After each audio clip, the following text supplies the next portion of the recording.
I'm going to watch for a thumbs up from back there.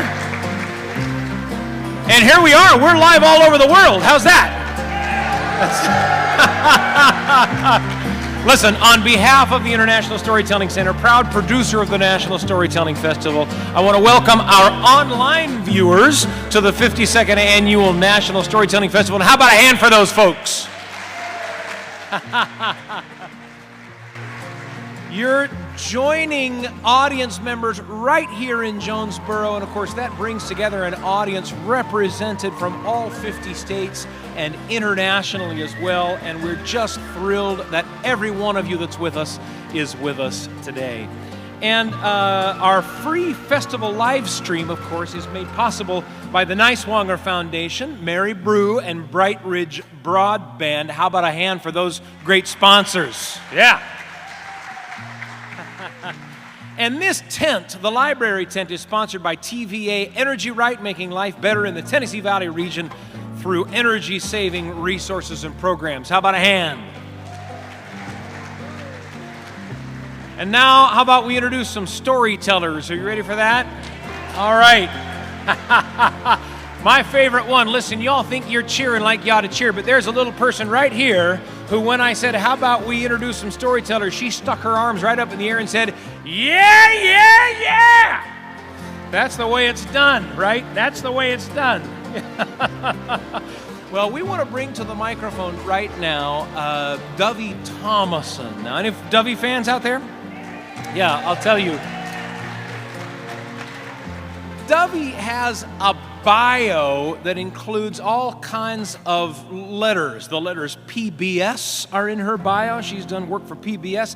The letters NASA are in her bio. She's done work for NASA. The letters NPS are in her bio, National Parks Service.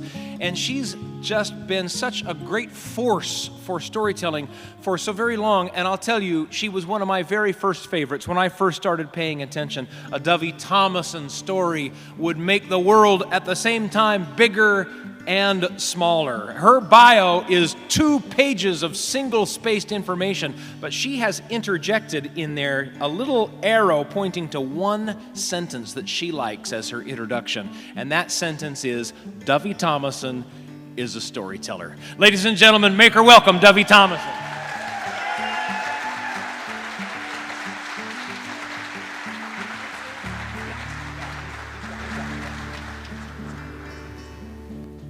Yeah. Feel comfortable to you? Bio gets that long when you get that old. So, welcome. It's so good to be back together in the same breathing space with a sunny sky. All the things that have kept us apart are back there now. And so it's great to be coming together again. The story I wanted to share with you this morning is really a story within a story, which can go on and on for days. I'll try to control myself. My background is Lakota, Apache, and Scot Gypsy. And yet this is a story from the Haudenosaunee, or the Iroquois, or the 5 nations, the many names for the peoples who went from this valley all the way up into what is now Canada. And this story was a gift to me from a wonderful pine tree chief whose name was Warren Sky. And I always want to speak of that because I'd like you to see who's standing behind me. With all these stories, there's usually someone standing behind us.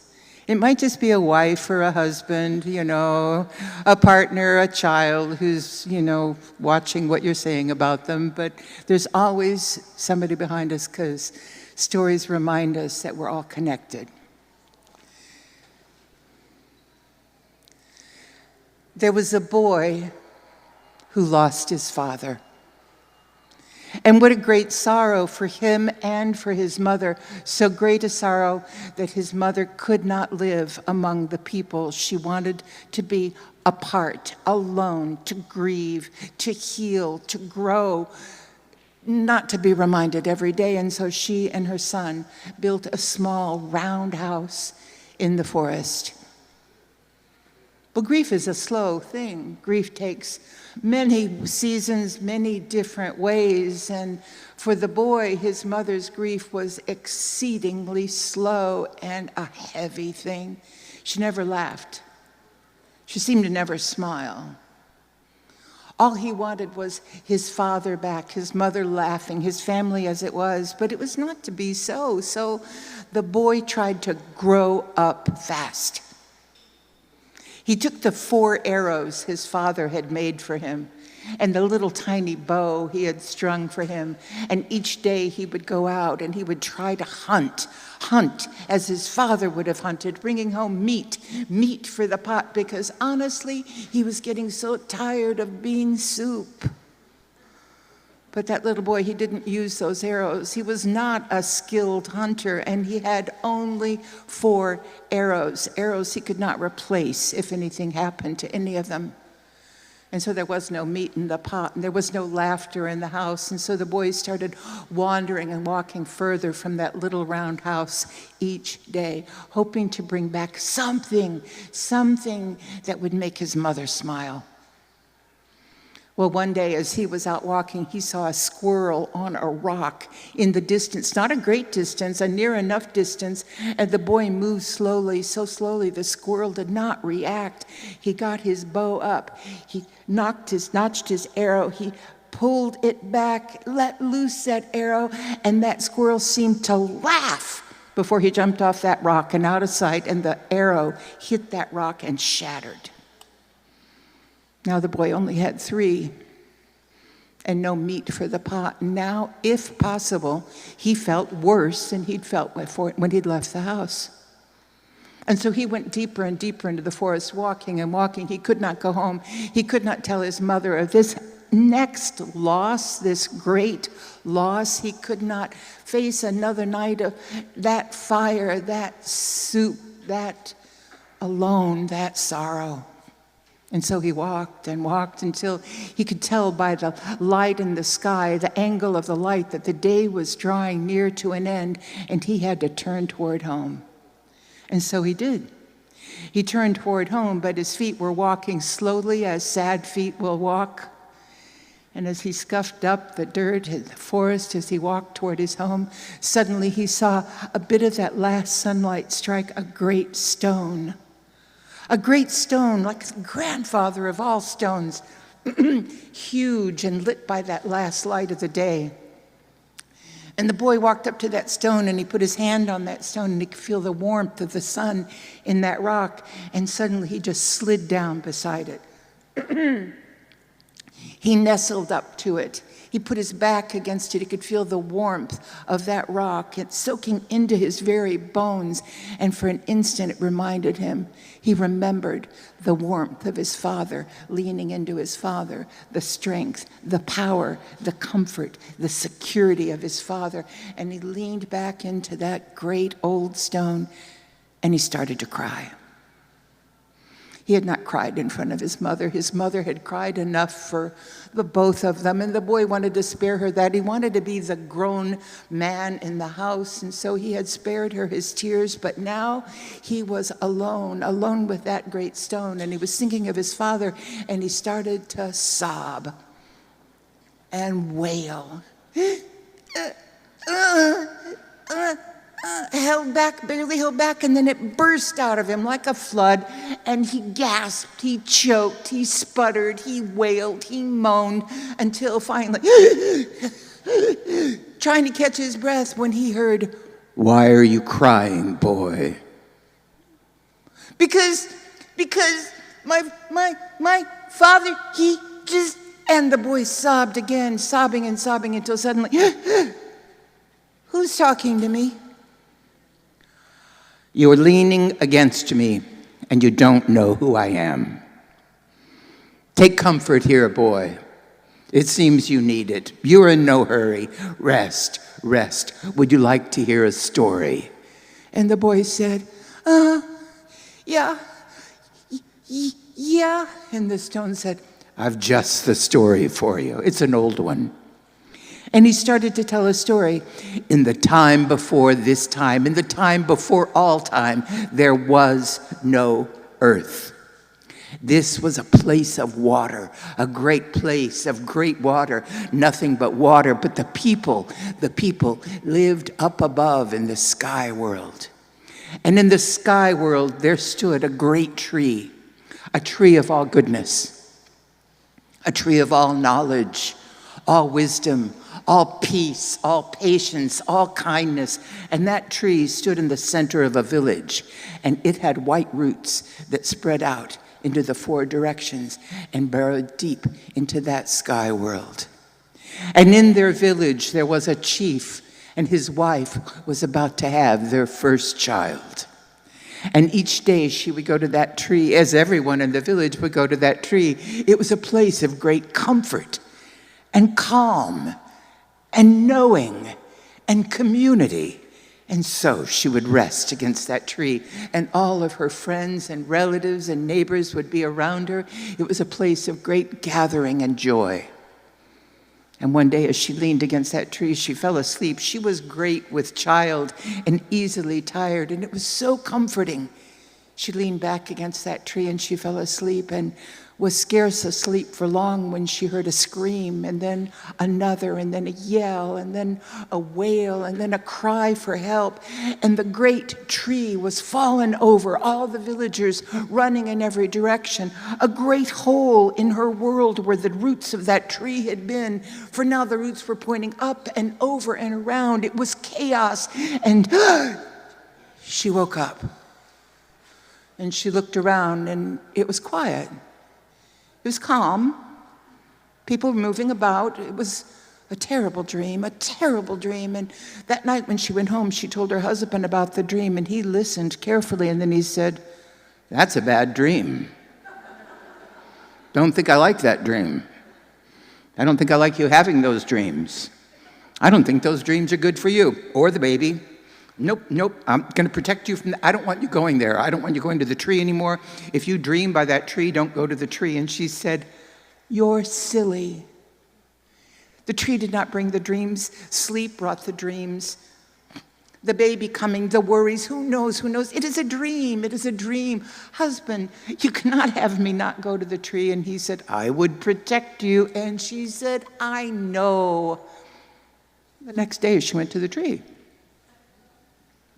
And she sat down and she leaned back and a few deep breaths, and she was asleep. And she heard a scream and a yell and a wail and a cry for help. And she woke up, and the village was as it had been when she fell asleep. The tree was well rooted. There was no hole in her world. And that night when she went home, she did not tell her husband what had happened to her. And that night, she lay beside her husband in their bed in their bark house, and she drifted off to sleep.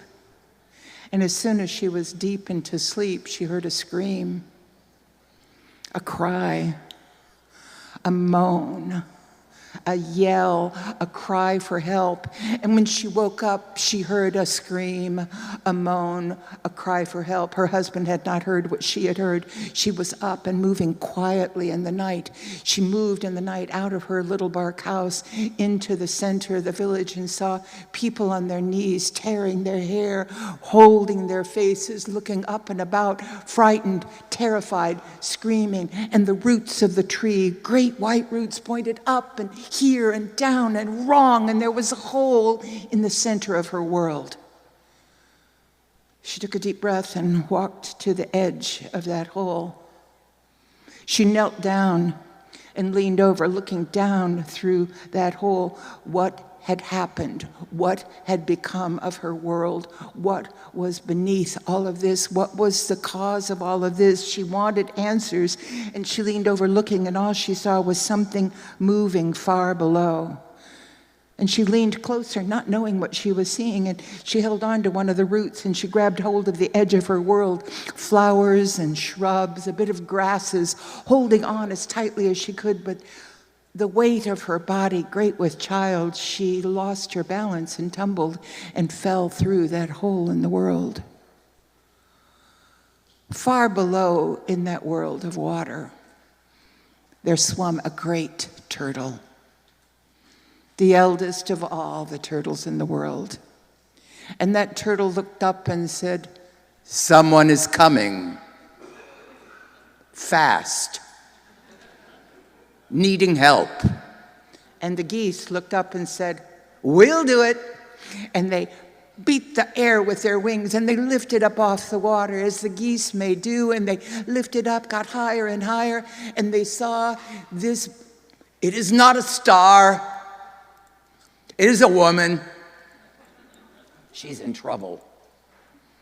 She's going to have eggs or babies or whatever they do. I've never seen such a thing, but there's life within her. We better save her. And so they linked their wings and they caught her as she fell. And then they looked one to the other and said, "She's heavy. We have to put her somewhere. What are we to do?" And they looked down, and all they could see was that turtle shell floating in the water. And the great turtle turned to all the creatures of the sea and said, "Far beneath the water, there is earth. Dive deeply. Deeply. We must help this one, this new one coming. We must help this one. This one needs a home. Dive deeply. We must help." And they all began to dive. The loon dove so deep that when she came up, her eyes were blood-soaked, wet and red. And she said, "I cannot get there. I cannot get there." And one by one, the ducks, every duck, the mallard, the mergans, all the ducks that you can name or imagine, and ducks beyond that dove deep, deep, and they all came up sputtering and failures. One by one they dove until all had dove, all had tried, all had failed, and all that remained was the little muskrat. And she said, "Well, she's going to be a mother, you say? Well, I'm a mother, and I'll help her. I'll die trying, if I must, but I'll help her and live to tell the story." And so she tucked her little body and started to dive, and she dove deeply, and she kept diving deeper still, and she kept diving. She felt the pressure around her. She felt diving. She kept feeling it in her chest and her very lungs. She kept diving. She felt like her chest was going to explode. She kept diving. She thought she was going to black out. "Surely I am dead," she thought to herself. And with her last lunge toward the bottom of the sea, she touched something soft, and she closed her paw around that mud. And with her other paw, she struck the water and came straight to the surface. She grabbed hold of the back of that great turtle so desperately. To this day, turtles have a mark of her 3 claws to remind us all of what she would do to help another. And she slapped the mud on that turtle's back, not a moment too soon. Those geese were exhausted. And they settled that woman down on the great back of that turtle. And as soon as she hit that turtle shell, she did what women learned to do from her that day, and women do still today in the longhouses of Canada now, and the New York and Wisconsin, and all the homes today of the great Haudenosaunee. She began to dance.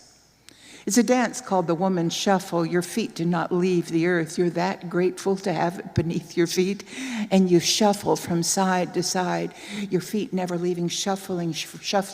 And when the women do that today in the longhouse, the men all stand up and take off their hats. And so she danced, and beneath her feet, that mud began to grow.